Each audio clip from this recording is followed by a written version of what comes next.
Esta es una producción de Grupo Fórmula.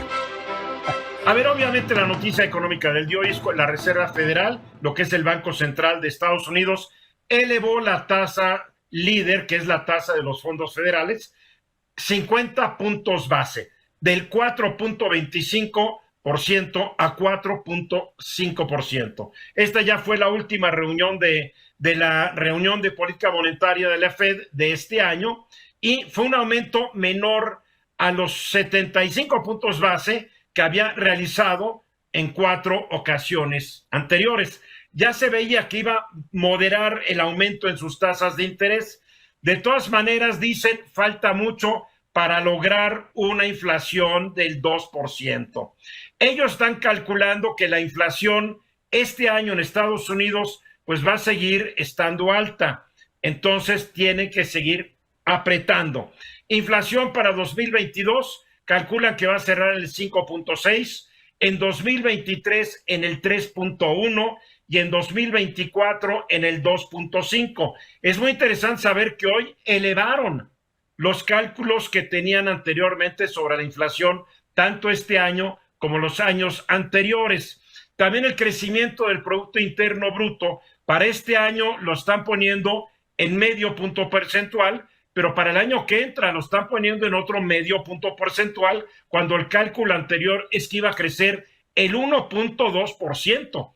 Para el 2024 calculan que la economía de Estados Unidos va a crecer apenas el 1.6%.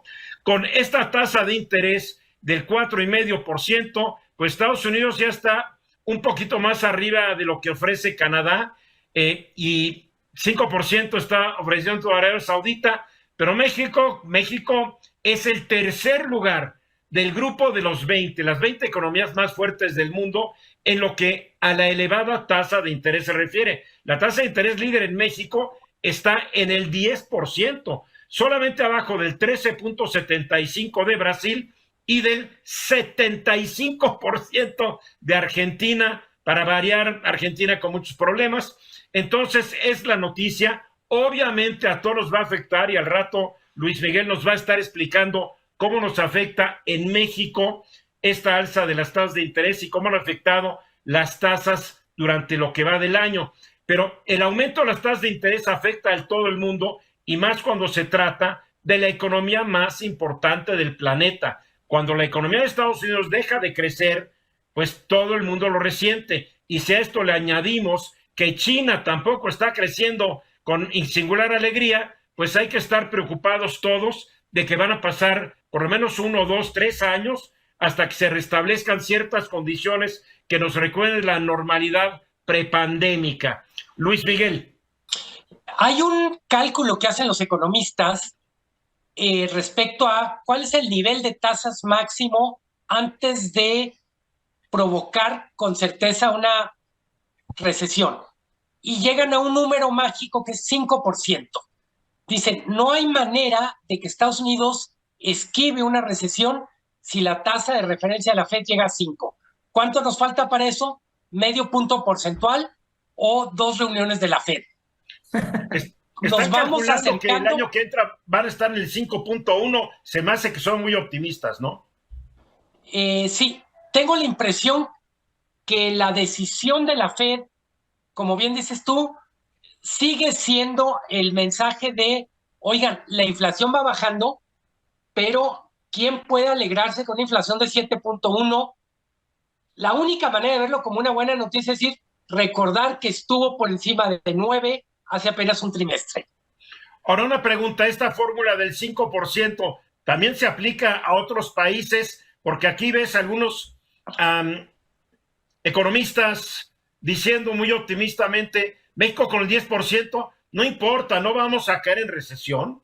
La gran diferencia entre México y Estados Unidos tiene que ver con el porcentaje de la economía y la población que está bancarizada o que puede trabajar teniendo en serio como referencia los intereses.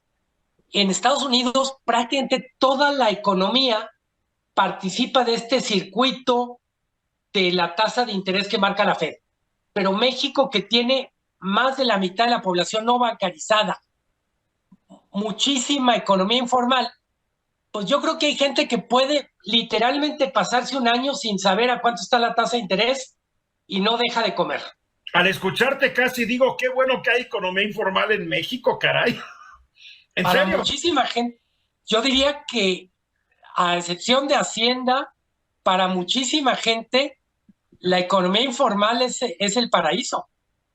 Ahora, la inflación es el monstruo que no se ha dominado. Mira, en Italia la inflación es del 11.8%, en el Reino Unido del 10.7%, la zona del euro en general está en el 10%, igual que Alemania, Países Bajos 9.9%. O sea, con estas tasas de inflación está difícil que la controlen porque insisten, por ejemplo, la zona del euro tiene una inflación del 10% y están con una tasa de interés del 2%.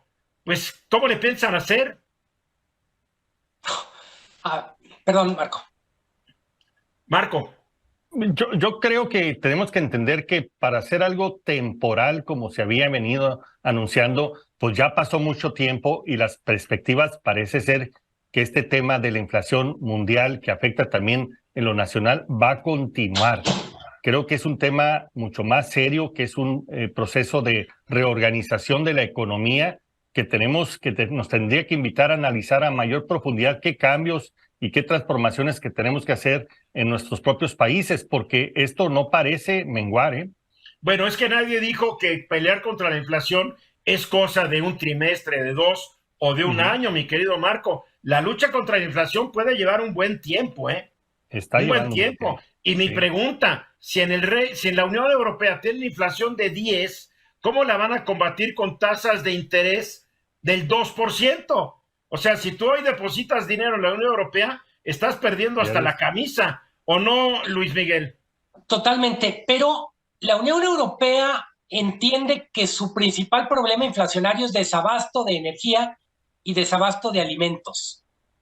Y en buena medida, la energía o los costos energéticos ya empezaron a ceder, pero todavía falta ponerlos a prueba en invierno.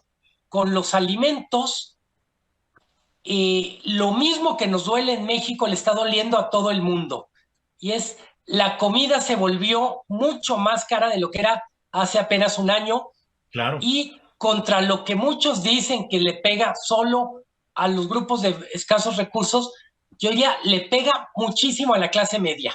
Sí, dejemos de pensar que la inflación solo es un asunto de la base de la pirámide.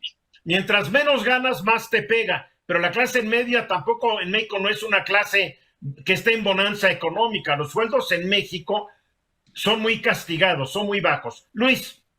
Yo leía dos datos que, como una persona que no es especialista en economista y que sabe en economía y que sabe poco, llaman la atención y alarman un poco. A ver, leía que creo que esta tasa de interés tan alta Estados Unidos no la tenía desde el 2007 y leía ¿cierto? Que en un periodo de diciembre a diciembre Estados Unidos no había alzado tanto la tasa de interés desde nunca. O sea, creo que es el periodo de diciembre a diciembre medido cuando más ha alzado la tasa de interés. Esto, para quien no sabe de economía, alarma. Pareciera que ellos están anticipando un escenario catastrófico de inflación, ¿o es normal, Luis Miguel? O sea, ahí es la duda. No es nada normal, no es nada normal, Luis Miguel. No, la velocidad con la que reaccionaron en 2023 contrasta, en 2022, perdón, contrasta con la pachorra, con la negligencia que mostraron en 2021.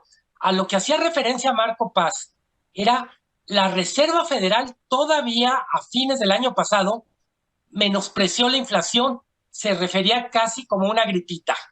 Y había que escuchar a la secretaria del Tesoro de Estados Unidos, Yellen, decía, no, este es un problema temporal, se va a aliviar solito. No, lo que dice Luis Miguel es cierto, la Reserva y la Tesorería de Estados Unidos vieron como que no era problema, cuando mucha gente les estaba diciendo es problema, pero la política rige y a veces tienen que decir cosas que no son ciertas, pero así es esto. Mensajes. Esta fue una producción de Grupo Fórmula. Encuentra más contenido como este en radioformula.mx.